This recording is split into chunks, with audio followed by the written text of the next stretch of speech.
Hello गाते को बॉयहा को मिश्रा को गोगो बाबा और सनाम कटी बॉयहा को इनसेन खन सनाम कुगे सगुन जोहार तबे गाते को से बॉयहा को मिश्रा को तेहें नोआ वीडियो रे आबो धर्म चीज लगित को मनावा नोआ बखरा तबन गालमारा और सावते अडी ढेर आयमा लेकाना कमेंट है कना वीडियो रे ओना को बखरा ते हो किछु किछु जवाब से ओना को बखरा ते बन गालमारा आदो गाते को देला बन बिना बिलम कते वीडियो बन स्टार्ट लगे तबे गाते को विशेष कथा दो नोआ गे जे इन दो जहान धर्म प्रचार लगे नोआ वीडियो दो बइन बनावे तबना और ओकाटा धर्म गे इन दो लटू बइन मेतावा कना से बड़ी बइन मेतावा कना और ओना धर्म रेन हड़ को सनाम धर्म रेन हड़ को गे इन सनाम को गे अपनार लेकिन दुलाड़ेट को से अपनार लेकिन मने को अकयटा हो बड़ी दो बइन मेतावा को कना और आसोइन आपे हो बड़ी दो आलो पे मेतावा को अकटा धर्म रेन गे सनाम धर्म रेन मानवा कना को और भारत दो धर्म निरपेक्ष देश कान इयते आयमा लेकाना धर्म को मनावे कना आदो उनको सला आबो सनाम को सला मौज बुन तहन मा नोआ गे इnya वीडियो बनाव रिया मेन मकसद दो कना आदो गते को नोंडे आयमा ढेर कमेंट को है कना जे आमदम धर्म प्रचारक कना बयहा इन दो कोई धर्म प्रचारक हड़ दो बांग कना चेदा से धर्म प्रचारक लगी दो धर्म बखराते पूरी बड़ाई जरूर है जहाटा धर्म एम प्रचारा प्रसारा ओना दो ओना बारेते पूरा स्टडी हुआ ट्रेनिंग हुआ से चीज को हुआ ओना को हुआ तब धर्म प्रचारक को बना कना से को चिका कना ओना दो विशेष बइन बड़ाई दाड़े और बइन लई दाड़े इन दो मिटन अबो दिसम रे से अबो आसपास रे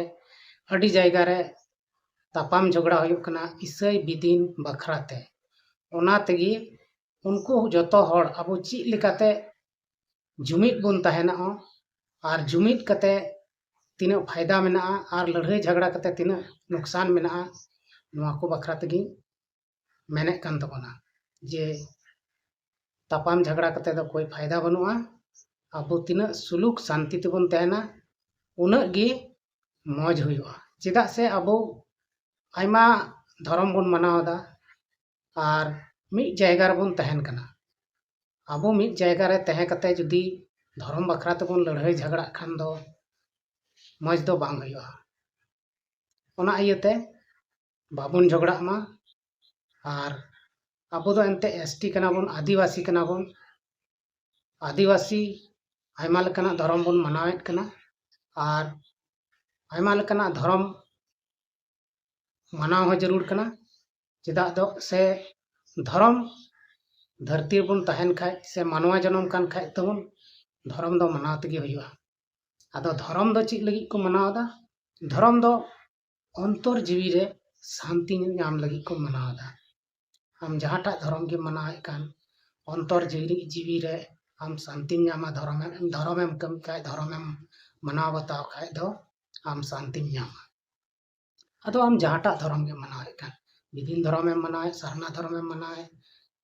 हड़ धर्म में मनाए हिंदू धर्म में मनाए मुस्लिम धर्म में मनाए कान से सिख ईसाई जहाटा धर्म के मनाए कान तो हम आत्मा रे शांति नामा और मस्तेम मनाए कान खान हम दो एटा रे धर्म रेन हड़ को साथ हो मौज और सुलूक शांति गिम तहना चेदा से धर्म रे दो उनका बांग ऑल कना से लई हो बको लई तहना जे हम नवा धर्म रे मेनाम का हना धर्म रे हड़ सला झगड़ा में तपाम में से उनी दो इद्रिया में रगावा में एगेर में छुआ छुत मना में उनका दो बांग ऑल कना से बाको लई अगु कदा एनते इन आंजम का हिसाब ते दो और जहां को पे आंजम का खाय दो कमेंट करे पे लई दाड़े तापना और जुदी उनका हनी नहीं धर्म रेन को सला बेसुलूक तपाम झगड़ा तहनो खाय उनका जुदी धर्म शास्त्र करे से लय अगु कथा करे तहन खान तबे नित हरी दो नवा धरती रे आयमा धर्मान हड़ दो बांग को ताहे को से अब भारत दिसम रहे आयमा धर्मान हर दो बाको तहे को एकेन मिटटेन धर्मान हर गिको तहे को जहां दो सनाम मानवा जात को धर्म उनकान हर गिको तहे को मेनखान उनका कथा दो पासे बनुआ और बांग कना ओना इया तेगे अब आयमा धर्म बन मानावे कना आदो नोआ इया तिन मेना अब धर्म बकरा तेदो आलोबन झगड़ा धर्म ते शांति नामोआ धर्म करम बन भागे बन तहना धर्म तेदो मिटटेन समाज रे भागी हुयुग कना धर्म तेदो अबवा समाज रे हों शांति सुलूक तहन कना ओना इयते धर्म दको मनाव तहना कोई भी समाज रे आम मेनाम आम धर्म खाए ओना समाज रे तिना हर मेना को सनाम को सला सुलूक शांति तेन तहनो कना आर नुकाते मिटा गी हर आम दुख तकलीफ अक्ते रे गणो गपड़ो जना कना नोआ इयते धर्म दको मनावा आदो आयमा हर आयमा लेका कमेंट पे कमेंट तबना आदो आपे चिलका पे हुदिसेट कना चिलका पे आइकावदा से अटकारदा इन वीडियो को नेल कते नोआ दो इन हो बन बुझ दाड़िया पासे आयमा नुकान हर मेना बना जहां दो इसई हर दो अडी जस्ती बन रंगाव को तहना ओना तेगी इन हो इसई हड़ा कथा को रोड़ लेखान अडी तकलीफ पे बुझावे तबना मेनखान अबो भारत दिसम से झारखंड दिसम रे अबो बन नेल कोआ इसई हड़ा गे ढेर कायते स्कूल कॉलेज सनामा मेना आर अबुरेन बिदिन बया से हिंदू सिख सनाम को ओंडे को ऑल पढ़ा कना आर ऑल पढ़ाव कते ओंडे को लटू लटू साहेब को बना कान तबनो मेनखान नित धरी उनको दो जबरदस्ती तो किसी और धर्म दो बाको बदल चुए को जहां जुदी खुशी से इच्छा मेना ताय खाय गे उनी ओना धर्म ते चलाव दाड़िया आर को चला कान तबना मेनखान जबरदस्ती दो उनको दो बाको इदियत को से बाको मता को आम नोआ धर्म रे हिजुक तिगे हुयुक तमा चेदा आम दो इनिंग गड़ो का मिया से आम इन्या स्कूल से कॉलेज रे पढ़ाओ उडुक कना ओनाते नौकरी चाकरी नाम कदा नुंका कथा दो उनको बाको मेन तायना आदो नोआ को थोड़ा बुझ तबन पे हुदिस तबन पे इन दो किसी धर्म विरोधी दिन बांग कना आर बांग दो बिना आर बांग दो इन आसपास रे जहां को तहनो उनको हन बिना हचो को कुरुमुटुयन इन उनको बुझाव को आर इन समझाव को चेदा से इन आयमा धर्मान हर सला इन हूँ नापाम कान गया आर इन आयमा लेकान इन कमी कान गया अनकान कथा दो बांग कना जे इन दो एकेन मिटटेन धर्मान हर सला गिन तहनो कना उनकान कथा दो बांग कना नित हरी ते इन जहाँ धर्म रेन हर सला से दिकु सला इन गाते कान सिंह दाड़ान कान सिंह कमिए कान अकयटा हो इन धर्म बखराते उल्टा सीधा कथा दो बाको मेन कादिया मेनखान अब हर हपन संताल हपन आपे उल्टा सीधा पे कमेंटे कना नोआ दो आपे दो बेबुझ के आपे रे मानवता बनुआ आपे रे बुझ अकिल चिन हो बनुआ बांग दो ऑल पढ़ाव कान पे बांग दो बपे ऑल पढ़ाव कान बांग दो आपे धर्म बखराते जहाना पे बढ़ाया ओनाते नुंका कमेंट से नुंका मेन दो आपे दो नोआ दो आवड़िया कना बेबुझ कना आपे आपे लेकन हर कुगी नोआ धरती रे तहे कते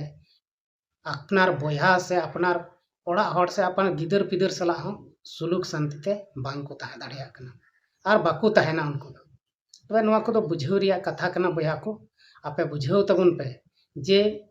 धर्म दो अपनार जायगा रे तहन कना आर अबवा जात जहां कना ओना दो अपनार जगह रे तहन कना तो अडी हर पे मेनदा जे मेनते आम दो एसटी कोटा रिया लाभ से इसे हड़ कना एसटी कोटा रिया लाभ को दो आलो माता से इसे हड़ दो आलो पे हतावा नेल पे इन जहां धर्म गिन मनावे कान भागे गिन मनाव बतावे कना आर किसी हड़ धर्म बखरा ते दो बई मनाए को जे आलम धर्म नोआ दो से हना दो धर्म सनाम हड़ा कना मेनखान धर्म अपनार जगह रे मेना आर अबुआ जहां एसटी आदिवासी जहां अनुसूचित जनजाति रिया मिटन अबुआ मेना हड़ हपना से आदिवासी को ओना दो अपनार जगह रे मेना ओना दो धर्म से दो कोई मतलब बनोते हैं चाहे उनी दो ईसाई धर्म में मनाए चाहे विधीन धर्म चाहे मुस्लिम धर्म सरना धर्म सिख धर्म जहाना के मनाए कान मेनखान आदिवासी कनाय तो उनी दो एसटी गे लिखा है अबुरेन आयमा मिश्रा को मुस्लिम को जमाए कना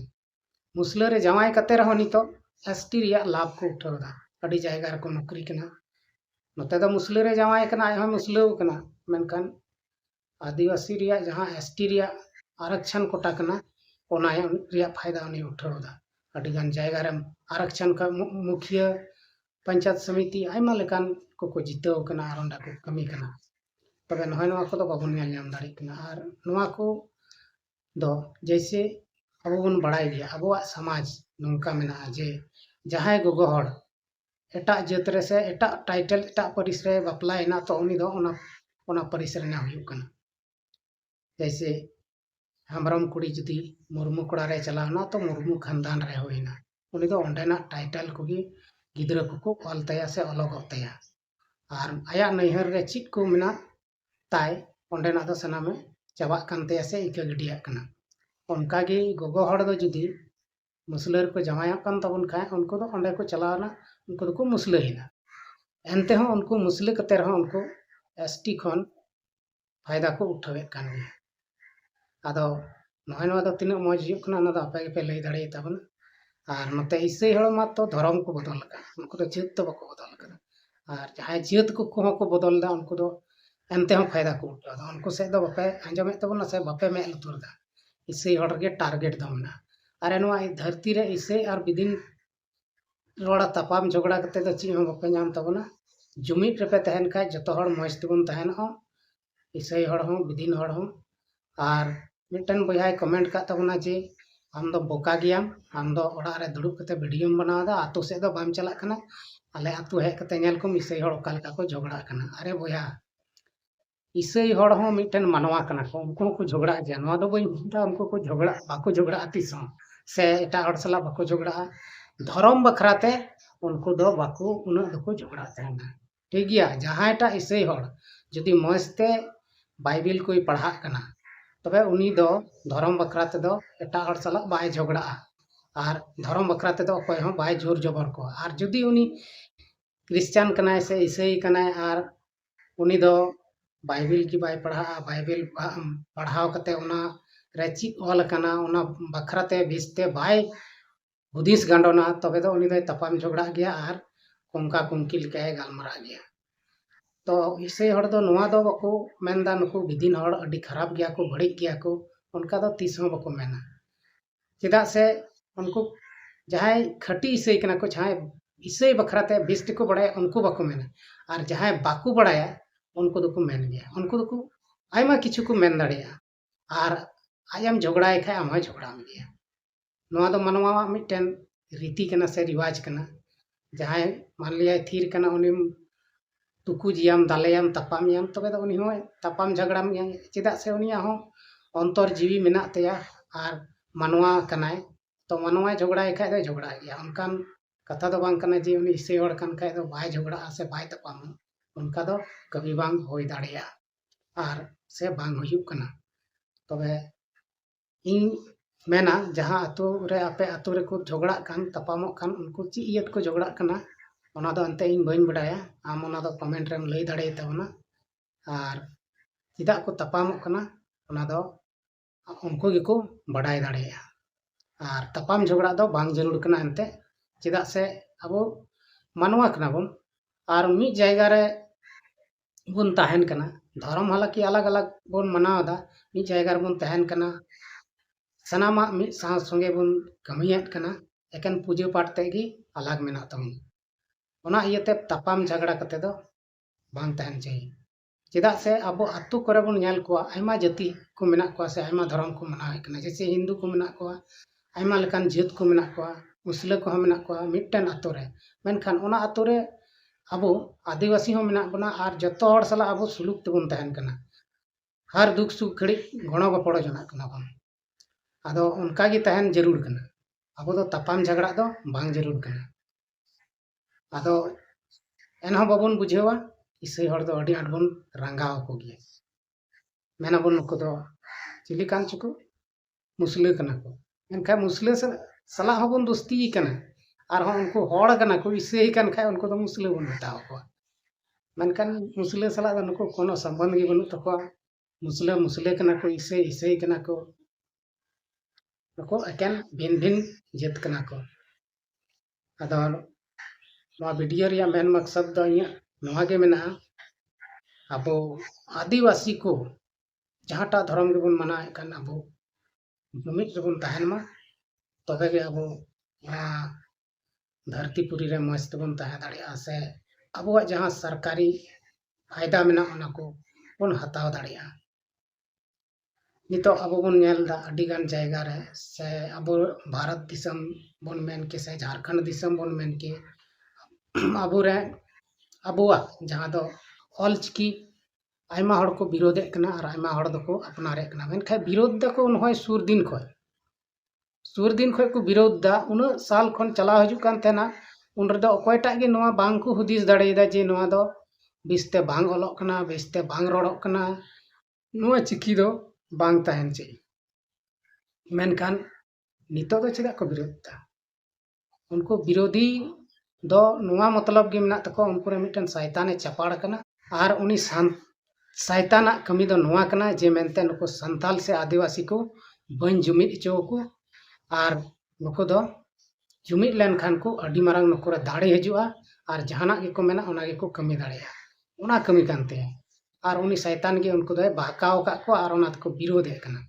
और बांखान अबो आदिवासी संताल कना बुन तबे अबुआ मिटन चिकी दो तहन चाहिए अबुआ पहचान ओना रगे तहना ओना तगे हुजुआ तहना और ओनाते जहाना चिकी मिटन तहन दो जरूर गया अब बन बड़ाया पंडित रघुनाथ मुर्मू जहां दो ऑलचिकी सिरजन का से बनाव का उनी होय हुदिस लेदा अडी गाने गंडन लेदा से आयमा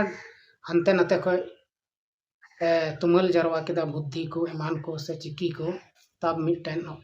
ऑलचिकी बनाव केदा और नोआ रे आयमा हड़ नितो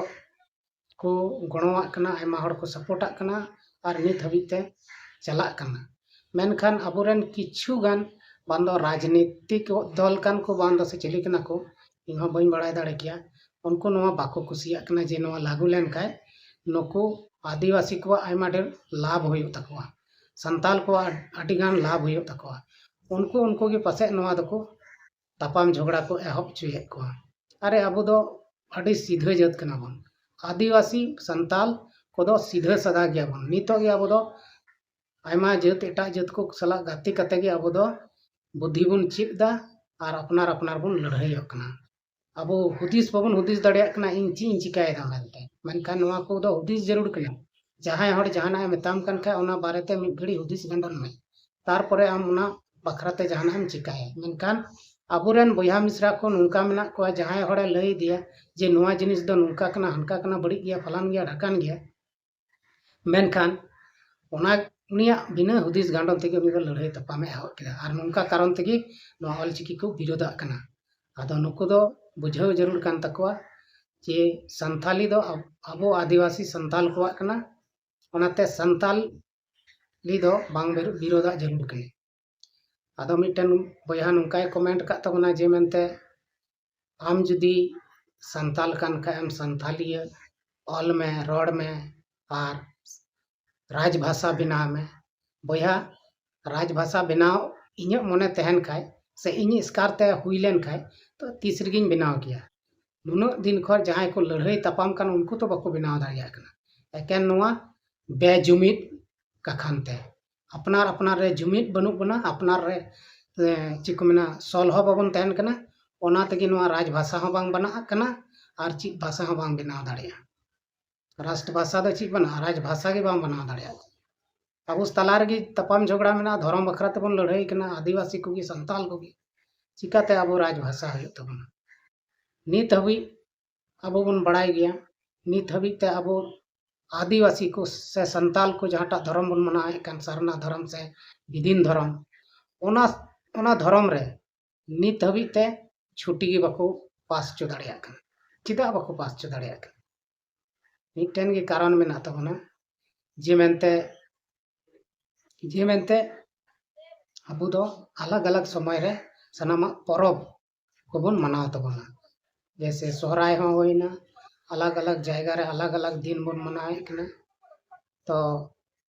आयमा लेकना नुका परब मेना बाहा परब को होइना ओना हो मिद दिन ते गोटा दिसम से गोटा राज रेन हड़ मिद दिन ते बाबन मनाव बताओ ओना इया तगी अब दो सरकारी छुट्टी को बांग पासो कान तबना यदि अब मिद दिन से मिद समय रे बन मनाव है तबे दो पास को तबन गया मेनखान abo mid iyate cedak co babon manaw da noa do inya bain lay dareya ado mitten katha ge ini bujhaw dareya kana je mente abowa jaha धर्म करम मेना पूजा पाठ मेना विधिन धर्म रे ओना दो लय एगु कथा लेकाते जहां को आयमा जिनिस को जम न्यू बांग चला तको ओना को दिन रे ओना इयते गे पसेन दो हना नवा दिन दोबन मनावेत कना आदो नवा दो प्राकृतिक रिया रीति रिवाज कना ओना इयते कागे चला आ पसे नितो आबो बन बदल ते पसे बांग बदलो बबन बदल खाए तो बंगा बुरु हाँ पासे को बदलो ओना इयते गे नित हाबी बांग बदलोग कना जबकि अबो बन बड़ाय गया अबो दो आदिवासी कना बन अद रेन कना अद माने शुरू रेन कना बन शुरू रेन जात कना बन एनते हो अबो नितो एटा जात खन आयमा लातार रे मेना बना चिदा चिदा बन लातार कना अबो जखन शुरू रेन कना बन तो अबो तो लटू जात लेका से लटू हड़ लेका ताहेन दरकार मेनखान उनका दो बनु बना और बाबुन तहन कना नितो किछु किछु को हड़ बन ऑल पढ़ाव कानते अडी लटू लटू पोस्ट रे मेना बना और बांखान अबो दो जहां ठे तापाम झगड़ा हुयु कान तहना ओंडे को दो अबोरेन हापड़ाम को तहे कान उनको दो साइड चला कान तहना जहां रगी भीड़ भड़ाका रे उन तहन बांग सनाय तहना अबो आदिवासी से संथाल जाति को ओना तेगे अबो दो लहा दो हांडे नांडे बन ओड़ा दुरे तहना बीर बुरु रे मा सफा कते ओडे बन बासा कान तहना ओना इया तेगे ससांग बेडा लेकान जायगा हो अबो हड़ हपन दोबन बगी अकावदा अदो उना शांति तहन हड़ नितो अबो बन चिकायना नितो दोबन शांति सनाम भंग चबायना और अपनार अपनार गे लड़ाईयो लगी बन कुरुमुटुये कना और बन लड़ाईयो कना अदो बया को नोंका दो बांग जरूर कना अदो तेहिया वीडियो दो इनका गे बन बडाया इनका गे बन गालमारा और इन्या आपे सनाम को ठेन नेहर मेना जे जुदी इन्या कथा को जहां बापे कुसिया कान तबे इन बिन चिका दाड़े पिया आपे गे ओना दो पे बुझ दाड़ेया और जस्ती बड़ी बड़ी कमेंट को दो आलोपे कमेंट तबना हाँ जहांटा लगती मेना ओना दो कमेंट कते पे लई दाड़ेया ओकाटा चिलका पे बुझेव दा ओना को दो पे बुझेव दाड़ेया से पे कमेंट दाड़ेया और बंखान बड़ी बड़ी कमेंट कते दो अबो संताल समाज से आदिवासी समाज रगी इफेक्ट दो पड़ा जे अबो आदिवासी बया मिश्रा को चिलका को कमेंट दाड़ेया कना सनाम हर को नेलदा चिदा से वीडियो दो सनाम जात से सनाम लेकान हर को नेलदा जहां संताली को बुझेव दा उनको दो दिकु कान रहो को नेले कान गया चिदा नवा दो इनी बड़ाया और आयमा हड़ न्यापाम कते इनको मेनकाव दिया जे आले हाँ वीडियो ले नेले तपे गया आपे अदो ओनातिन मेनदा जस्ती बड़ी दो आलो पे कमेंट तबना चिदा से आयमा हड़ आयमा लेकान हड़ को नवा दो को नेले कना नवा को वीडियो दा अदो गति को बया को जुदी इन्या नवा मोचा खन जहान बड़ी कथा उडुक कान खाय ओना लगी ते आपे सनाम ठेन खन इकंज खोज कना दाया कते आपे रेन कटी बया से लटू बया मेन कते इके कनते और तेहिना वीडियो रे दो इनके बन न्यापाम कना और हम नेक्स्ट वीडियो रे अबो न्यापामोग कना बन और नेक्स्ट वीडियो दो ची टॉपिक्स हुआ ओना दो निति हो बइन बड़ाय दाड़िया कना कमेंट को नेल कते गना उन रहो वीडियो बना तबना मा तबे तेहिना जहां वीडियो तहे कना धर्म दो चेक लगी को मना ओना दो नोडे गिन मुचेद तबना जतो को गे इन सेन खन मुचेद रे सगुन जोहार।